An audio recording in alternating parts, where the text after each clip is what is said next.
برنامه یادبود روز نجات آذربایجان در محله ارک با نثار گل به آرامگاه سرباز گمنام آغاز می گردد. من آن خاک بلاخیز و بلاگردان ایرانم، من آذربایجانم، پرورشگاه دلیرانم.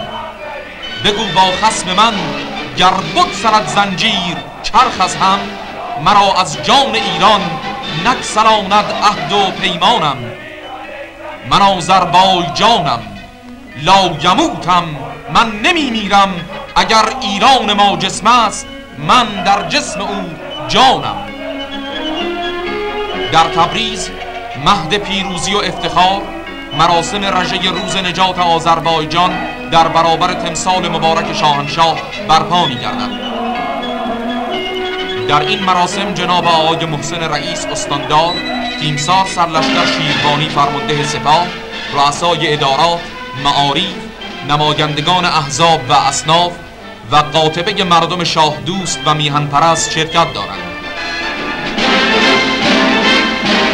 ملت رشید و فداکار ایران در چنین روزی بار دیگر قد علم کرد و آرزوی تجزیه آذربایجان عزیز را در دل دشمنان ایران مدفون ساخت.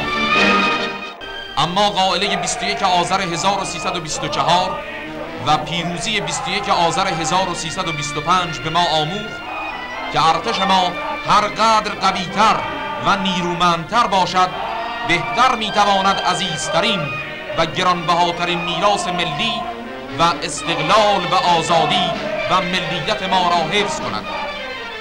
درود بی پایان به روان شهیدان راه آزادی ایران.